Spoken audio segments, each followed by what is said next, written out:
Searching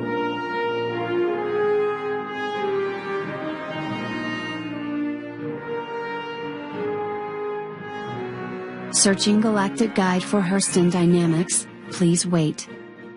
Hurston Dynamics found, retrieving data from the UEE database.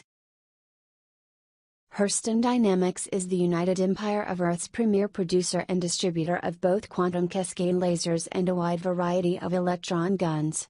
They are also the single largest outsourced producer of standard munitions warheads for military contracts and the third largest refiner of antimatter precursor in today's economy. Though few finished products bear the Hurston name, their raw materials and manufactured components are found in nearly every piece of space technology in flight today. Copies of Hurston dies are used in manufacturing facilities across the galaxy, with illegal copies even crossing the border for use in some production hubs. The Hurston family has been helping humans make war on one another for generations.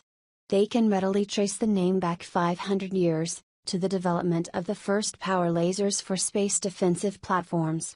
More fanciful family histories connect the present-day Hurstons to Earth's dark ages, crediting the family with everything from broad axes and crossbows to fixed-wing aircraft and atomic weapons. The current patriarch, Colonel Gavin E. Stanton, adopts this backstory wholeheartedly, decorating his office with millennia of killing tools and infusing the company's advertising and corporate culture with medieval weaponry wherever possible. Whatever the true history, the old adage has proven correct with the current generation: war is good for business. Hurston Dynamics is one of the rare megacorporations which can properly boast that it owns its own planet, having secured Stanton II from the UE government in a money and stock deal worth an estimated 50 trillion credits. Prior to the acquisition of Stanton II, Hurston was based on Earth, with mining assets and weapons testing ranges scattered throughout the galaxy. In the past 50 years, these have been significantly consolidated to the facilities on Stanton, making it the place to go for Hurston technology. A glitzy showroom and an uncomfortably formal pilot's bar, violas, belie the overall situation on the planet. Unlike the other inhabitants of the Stanton office park, Hurston has consciously run the planet into the ground. Every inch of the world not assigned to corporate facilities is being mined for antimatter precursors or blasted apart in research and development tests. Soot and smog pollute the atmosphere to the point that inhabitants must be issued breathers when conducting work outside their habitat cubes. The worker satisfaction rating on Hurston is an astonishing 0.5 out of 10, and very few miners last more than a single conscription tour. The corporation is always seeking to import low-skilled workers, and rumors persist that there is a market for human slaves on their planet. Whatever the truth, privateers will find that Hurston pays well to those who provide them with involuntary labor and is an excellent source of low-cost munitions and metals. As a result of their disregard for Stanton II's ecology, Hurston frequently finds itself the prime target of environmentalist groups, including the Citizens Clean World Alliance, CCWA, and the Wildlife Conservation Project, WCP. The Colonel does nothing to hide his disgust for such movements, frequently boasting about the number of indigenous species his company has exterminated. Mounted Asoyan heads and flat-cap sensor nubs decorate his sitting room, and inciting further hatred from organizations unlikely to be purchasing radioactive munitions in the first place. In response, more militant environmental groups have even been known to target Hurston space convoys. Illegal bounties on Hurston corporate spacecraft are plentiful, though the corporation pays better for the requisite escort pilot muscle.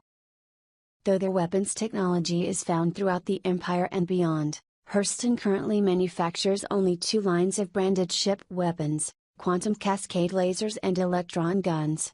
Both lines are available in multiple sizes, configurations and purposes.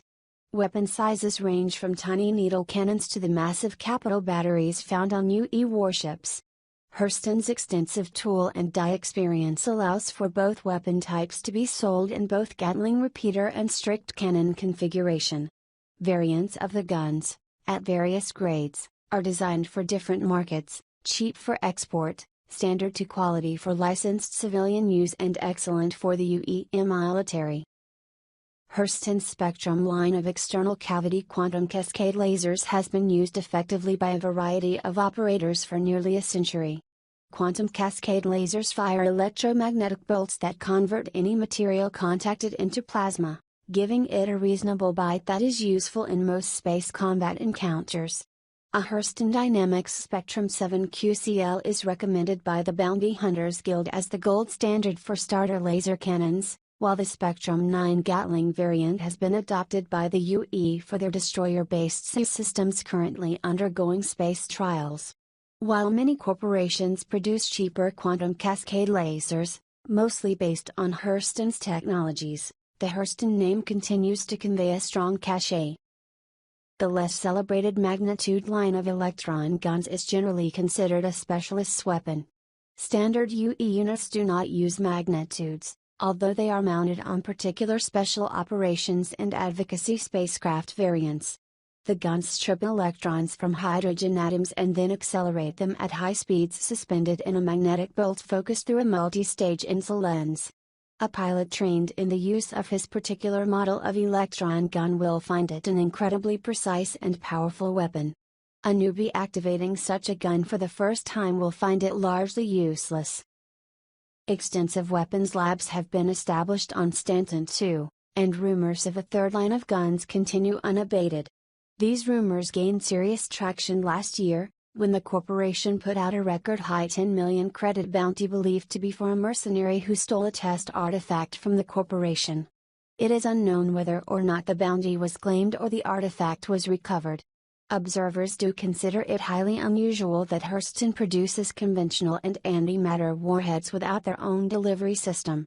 Many believe it only a matter of time until the company premieres an entirely new antimatter-derived slug thrower gun type. When, or if, it happens, it is likely to throw the balance of power among civilian pilots wide open, and potentially impact the course of the war against the Von Duel. You have reached the end of this entry from the Galactic Guide. Have a nice day, Star Citizen.